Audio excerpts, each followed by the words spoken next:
All right. Hello, world. Welcome to another broadcast. I am, I guess, now your twice in a week host, Sam Lichtenstein, one of the directors of analysis. You're stuck with me today again. However, I'm happy to be here with a much more interesting colleague of mine with a much more intense headset, really putting mine to shame. Scott, do you want to briefly introduce yourself? Hi, I'm Scott Cardis. I'm an Asia Pacific analyst here at Rain, and I do like my headset. Thank you, Sam. I mean, it's really intimidating me. The what makes me feel better that I'm going to admit to the world is Scott told me he's at his new IKEA desk, which I'm pretty convinced is going to fall apart while he's doing this. Scott tells me he has a number of screws left over, so something's missing in that Eh, design. it's functioning for now, so hopefully it stays for at least 20, 30 minutes. And then All right. Well, we're not going to go that far. I want to warn our viewers, but we do have plenty to cover. Obviously, we put out our second quarter forecast 2 weeks ago. I was here with Ryan last week. Scott, we were talking about updates in the Middle East, North Africa. Scott, you cover for us very intensely the Asia Pacific region. And so we thought today we'd first get an update on what is going on with the knock on effects of the Ukraine war in Southeast Asia, and then pivot a bit to talk about something a little different, which is what's going on in terms of Australia's military rearmament strategy going forward. Two very different topics, but things that you've been looking very intensely on. yeah, a lot of times, people look at the war in Europe, and it's almost like the butterfly effect. Butterfly flaps its wings, and suddenly there's a tornado across the world. Almost that intense, actually. We see there's a lot of knock-on effects of the war in Ukraine. Ukraine's one of the biggest exporters of sunflower oil in the world. And with those exports being halted or disrupted, a lot of countries are now turning to other sorts of cooking oils, such as palm oil. Now, Southeast Asia is the largest producer of palm oil, specifically Indonesia and Malaysia. But because there's less cooking oil available, more people are trying to buy it, which is driving up the price. So places in Southeast Asia are struggling to they're struggling to buy this. The Philippines, Thailand, Indonesia, Malaysia. Indonesia's had to institute a number of price controls. And these are just basic commodities. These are basic goods that people are very angry and upset that they just can't get. And it's not that, their shipments being sunk or anything like that. It's just there's just not enough supply to go around now that there isn't sunflower oil. Countries like India are trying to buy this up, and they're struggling to get their supply going. So you see a lot of these impacts going on with just cooking oil. And not even to mention, we have the issues of fuel prices. We see fuel prices here in the United States. I see people complaining all the time about how much it's costing to fill up their car. Yeah, I won't tell you what my parents filled up in their car yesterday in Florida. I understand it. It broke the bank. Yeah, see, I'm very happy I roll with the BMW, the bus, metro, and walking, so I can kind of avoid those high fuel prices. But fuel prices here might seem really high, and in America we have subsidies, but in Southeast Asia, for example, having a 30-cent increase or 20-cent increase can literally break the bank for some of these people who, they're at their limit, they're at their marginal consumer. They can't increase their budget to buy more gas because then they just can't buy their food. And Southeast Asia fuel prices are kind of getting out of control, and countries are trying to institute price controls. A lot of subsidies are going in place to help mitigate this on the consumer end. But it's a pretty tedious moment for a lot of Southeast Asian countries worrying about Yeah. this. I mean, joking aside for ourselves here in the United States that are able to stretch our budgets. I mean, as you pointed out, for a lot of these people that are already living really, truly, trying to make it through every day.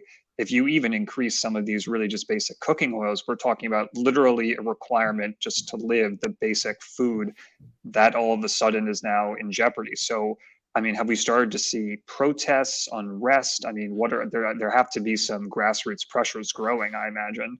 Oh yeah, there were. There's been some protests in the Philippines, mostly with jeepney drivers protesting in Manila and the surrounding, for lack of a better term, suburbs and cities, satellite cities. Jeepneys, for anyone who hasn't been to the Philippines, are pretty much your primary mode of transportation. You can go flag one down for however many pesos it costs. It's been years since I've been in Manila, but you just kind of grab one on the street and you just hop in one and go, and they take you six blocks, 3 blocks, however far you want to go.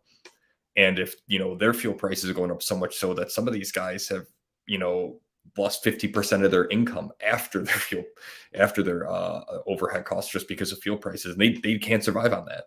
When you're bringing home, used to be like $20 a day, let's say, and now you're only bringing home 10.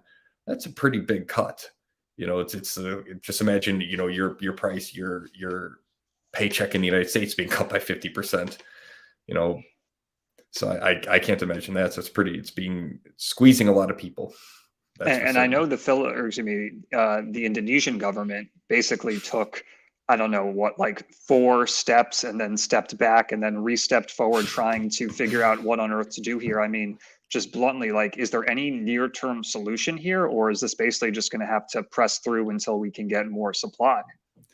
The unfortunate factor, there is no near-term solution. The only solution you have is to stop driving, but in the absence of robust public transportation, which doesn't exist in a lot of Indonesia, I don't want to say all of it, but a lot of Indonesia doesn't have robust public transit.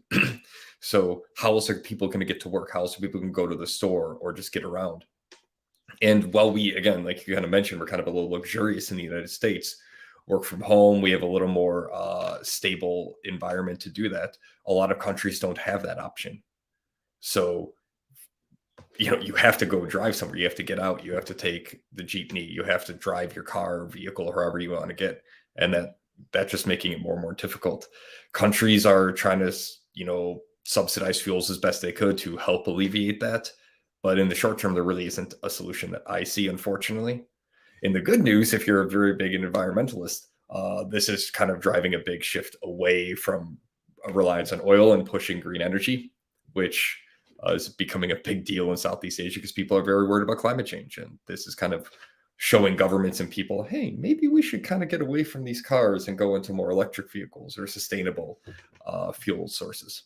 Yeah, I mean, just remarkable when you consider the third, fourth, et cetera, effects that this conflict is having. Obviously, there are a whole host of other reasons why creating a sustainable fuel model in Southeast Asia is going to face numerous challenges, but like that's a whole conversation for another Facebook Live. Let's not go too deep down that rabbit hole. I will pivot to a different part of the region. Let's talk about Australia, because this is, I will be candid to our viewers, a completely different topic. However, it's one that you've been talking to us a lot about in our morning meetings, and I think it's super fascinating. Can you just catch us up to speed with what on earth militarily is happening in Australia? Yeah. So Australia's been really ramping up their military, not in the sense of like taking military action, but they're ramping up their military acquisitions. We saw the AUKUS deal where they kind of threw out the French diesel submarines and they wanted to buy nuclear submarines in agreement with the United States and the United Kingdom.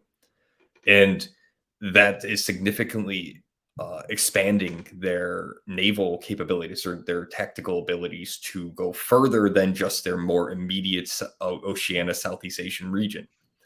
And they expanded their they're going to I think like almost double their military size over the next 30 years. They are expanding their military acquisition. They bought a lot of self-propelled artillery howitzers from the South Korea. They bought Black Hawk helicopters from the United States. They're increasing their air force and naval capabilities. And a lot of it is because current Prime Minister Scott Morrison has been saying, he's pretty hawkish on China. And he wants Australia to take a far more hawkish stance to push back against rising Chinese action and territorial claims in Southeast Asia, South China Seas especially. Australia is very, very interested in keeping the free and open Indo-Pacific.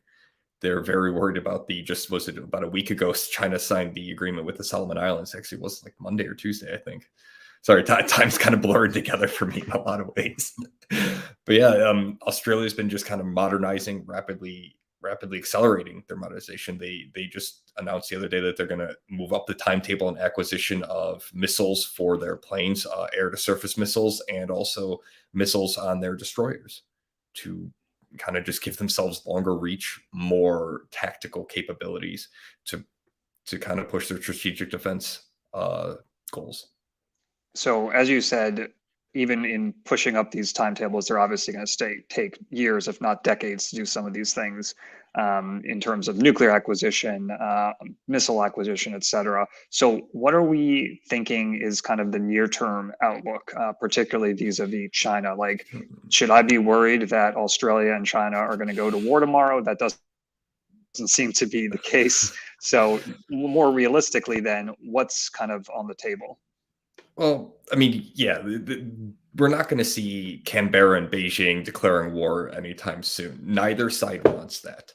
But a lot of this is, and this isn't in a vacuum. A lot of other countries are kind of coming out of COVID, realizing we really need to keep our military ramped up. They see the issue with Ukraine and how Ukraine got invaded by Russia, and they're worried about another large neighbor who's been claiming territory, and they have territorial disputes.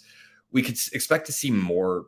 I don't know, incidents maybe is the best way to put it. A few weeks ago, we saw a Chinese destroyer lock on their laser to an Australian surveillance plane in Australian territory, but the Chinese destroyer was in international waters, and Canberra got really, really mad about that. While that seems like kind of like oh, who cares? It's kind of a big deal in the political and military sphere if you lock your weapons on somebody. Certainly, I mean, symbolic, if nothing else. Yeah. So we can expect to see some more incidents similar to that. We'll probably see some more naval spats over, oh, your destroyers are going through my waters. No, we're in international waters. A lot more arguments with that. We're going to see more political friction between Australia and China. Although with the upcoming election, that could change because there is the election that is due by, I believe, May 21st. Off the top of my head. So hope it should be announced within the next week or two when the exact date is for Australia. So we could see a slight change in attitude, but like you said, these militarizations, they take years, and we're not really going to see Australia suddenly next month go, oh, haha, no, we're going to cancel all those orders. Then you don't just cancel orders like that. And I mean, in some context, I would raise the question of, could a future government just completely undo all of this? But it seems to me that the Australian populace in general has come around to a more hawkish view of China. Obviously, the Morrison government has been particularly hawkish, but compared to, say, a decade ago, where China was seen, I would say, more as a great economic partner, it seems to me that in general, the Australian populace has been turning away from that and seeing it more as a strategic competitor. So even if you had a new government that comes in, say, in the next election or beyond, there doesn't seem to be any room to really have a massively accommodating stance towards Beijing at this point. Yeah. And part of this too is the way Beijing has been posturing. You've been seeing a lot more flyovers, a lot more rhetoric, bellicose rhetoric towards Taiwan. You see the continuous absorption of Hong Kong, and Australia's been pretty vocal about that. The biggest thing in the past week or so was the Solomon Islands security deal. Australia is not happy with that, and even New Zealand, which has been very much hiding away in the corner, for lack of a better term, especially during I think that's the technical diplomatic term. That's what they refer to it at the United Nations. Yeah, yeah. Even Jacinda, the Prime Minister Jacinda, said, "Whoa, this is kind of a big deal. We need to start taking a more active role and approach in this," and that's starting to cause a lot of concern because the Solomon Islands can control a lot of shipping, and it's right next door to Australia. This isn't something that's happening several thousand miles away, up north, near Vietnam or South Korea or even Japan. This is something. Scott, could you actually just remind us exactly of what this deal was? Because I'll confess, I think most viewers may not even know there's a place called the Solomon Islands, let alone what the deal we're talking about here is and why it's important, more importantly. Yeah, so the Solomon Islands are just kind of an island chain just north of Australia, more kind of off the coast of Guinea, the north/northeast border, I guess, for lack of a better term. And they just signed an agreement with China that allows Chinese forces to come help with any security issues, and they will also allow Chinese naval vessels to dock in Solomon Island, a specific or certain Solomon Islands ports, to refuel, refit, whatever naval vessels might need to do. Now that Australia has an agreement with the Solomon Islands, they recently sent troops, I believe in November, to help quell unrest.